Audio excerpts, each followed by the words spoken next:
విరామ బైబిల్ పాఠశాల తరగతులు వేసవిలో చిన్నారులకు ఎంతగానో ఉపయోగపడతాయని కోల్స్ సెంటీనియల్ చర్చ్ ప్రతినిధులు తెలిపారు.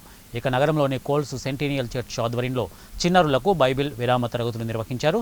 వేసవి సెలవులను పురస్కరించుకొని 10 రోజులుగా వివిధ విభాగాల్లో చిన్నారులకు శిక్షణ ఇచ్చారు. నేడు ముగింపు సందర్భంగా కోల్స్ చర్చి నుంచి ఎస్బీఐ కూడలి కొండారెడ్డి బుర్జు వరకు చిన్నారులతో ర్యాలీ చేశారు. చిన్నారులు మంచి భవిష్యత్తు కోసం ఇలాంటి కార్యక్రమాలు ఎంతగానో ఉపయోగపడుతుందని అబ్రహం లింకన్ తెలిపారు. చిన్నారులే భావి భారత పౌరులని వారు తెలిపారు. ఈ కార్యక్రమంలో అబ్రహం లింకన్, దేవ మనోహర్, రాజు, సుధీర్ తదితరులు పాల్గొన్నారు.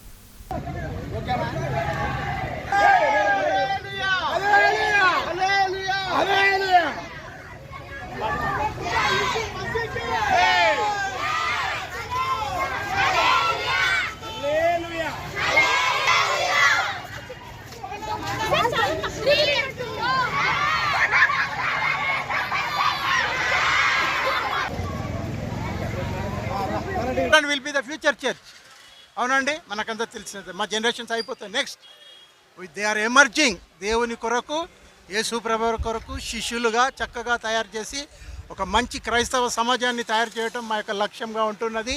చిన్న బిడ్డలను మరి చక్కటి గుడ్ సమరిటన్ వాల్యూస్తో, చక్కటి క్రిస్టియన్ డాక్ట్రిన్స్తో, మరి చక్కటి యేసు ప్రభు యొక్క నీతి బోధలలో వాళ్ళని పెంచాలని మేము ఎంతగానో ఆశిస్తూ మేము ఇదొక చక్కటి దినంగా మన అందరి జీవితాల్లో నిలిచిపోవాలని కోరుకుంటూ ముగిస్తున్నాను. Thank you.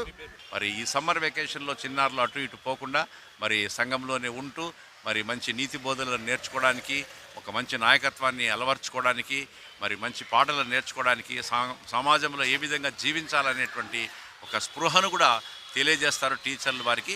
కనుక ఈ రకమైనటువంటి కార్యక్రమాలన్నీ నిర్వహించినటువంటి సండే స్కూల్ వారిని అభినందిస్తూ మరి టీచర్లను ప్రత్యేకంగా టీచర్ల పాత్ర ఎంతనా ఉంటుందండి.